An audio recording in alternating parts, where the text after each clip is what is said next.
Hello! In this video, I will walk through how to review and approve upcoming school plans.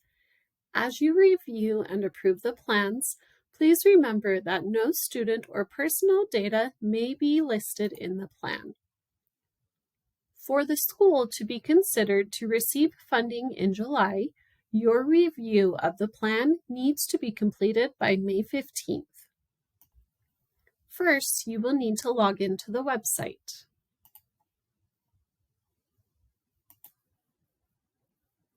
After logging in, you will see the LEA Reviewer dashboard. To view all schools within the LEA and their requirements, you must click on the school's dashboard. This will open a dashboard specific to the LEA. To view each school separately, you will click each school name to go into their school-specific dashboard. To return to the LEA's dashboard, click on the school's dashboard in the top left corner.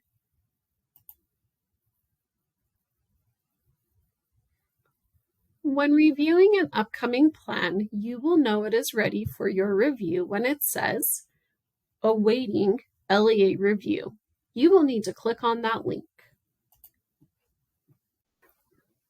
Please remember that in R277-477-4, there is a list of unallowable expenses. If there are any of these expenses in the plan, please reject it and let the school know of the edits that need to be made.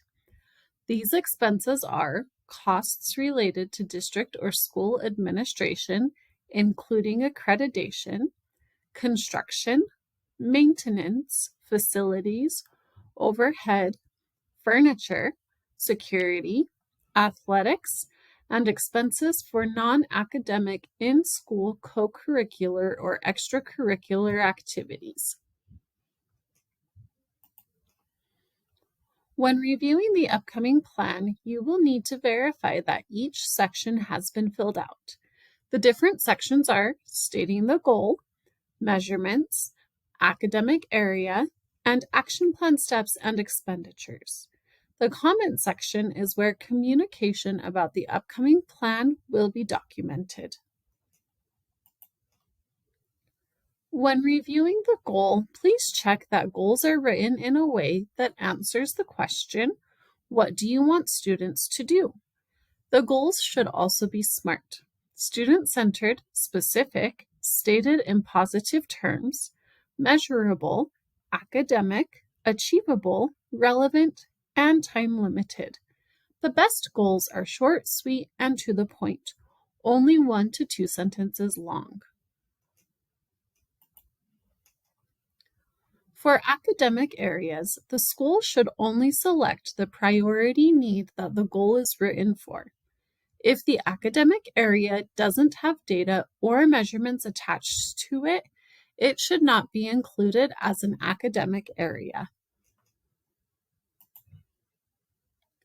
Measurements should be written in a way that allows schools to see if progress is made and limited to data sources that are meaningful tools. When checking the measurement section, it should answer the questions, how will you know they did it? And how will you measure students' growth and achievement? Action plan steps and expenditures should answer the question, how will students get from here to there? Action plan steps should be specific and explicitly clear on how the steps will support the goal. We have asked schools that if school land trust funds are being used to fund the action plan step, an amount be added at the end in parentheses. The expenditures should answer the question, what will schools need to make it happen? The descriptions should not include new information, but reference the action plan step with a copy and paste of what was written or a list of action plan step numbers. If this box is missing, please send the plan back to the school with the instructions to add estimated expenditures. At the end of the Goals section, there will be a box for the summary of estimated expenditures. This box is a summary of all entered expenditures and should reflect the total amount of funds the school estimates to spend. The Funding Estimates box is a snapshot of funding for 4 years of the program. The first row shows any carryover for the most recent final reporting year. The second row is the distribution for the current school year. It is then added to any previous year's carryover, providing the total available funds the school had for the current school year in the third row. The fourth row is manually entered by the school, based on all the funds that have been spent or will be spent for the current school year. If there is any carryover for the current school year, it will be shown in the fifth row. The sixth row shows the estimated distribution amount for the upcoming school year, which this plan is being created for.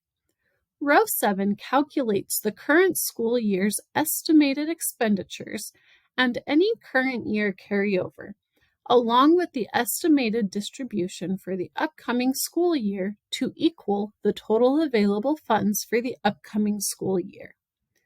Row 8 should summarize all of the expenditures from the upcoming plan you are reviewing. If they do not, please double-check that the school has entered funding expenditures for each of the Goals Action Plan steps.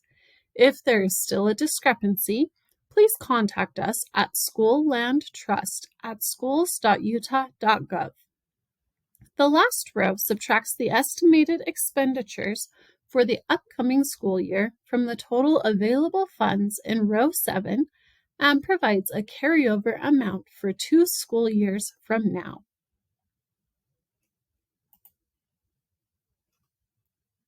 The comment section is where communication about the upcoming plan needs to be documented. If there are edits or changes that need to be made, make a note in this box. This is also how the state will communicate with the LEA reviewers in schools.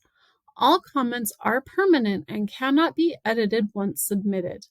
They do not transfer to the public reports. However, they can be seen by any individual with a login for the school.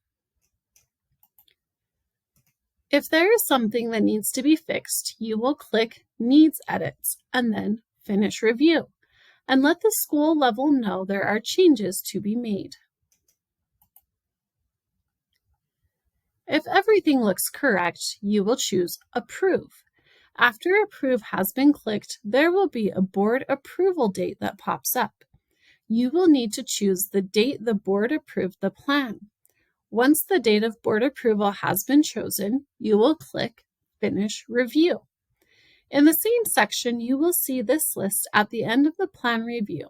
When approving the plan, you are assuring that the plan is consistent with the law and contains the following: student-centered, measurable academic goals, specific steps and expenditures to implement the academic goals, measurements to assess improvement, evidence-based practices that are consistent with the LEA's pedagogy, programs, and curriculum, no more than $2 per student budgeted for student incentives in an academic school year, and that an appropriate plan for any carryover greater than 10% has been made.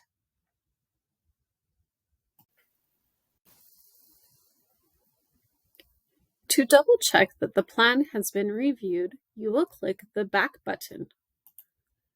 This will direct you back to the LEA dashboard.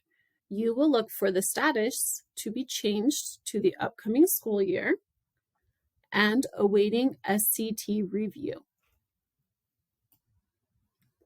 Remember that upcoming plans need to be approved by all levels and ready for the state to review by May 15th. If you have any questions as you complete this process, please feel free to reach out and contact us.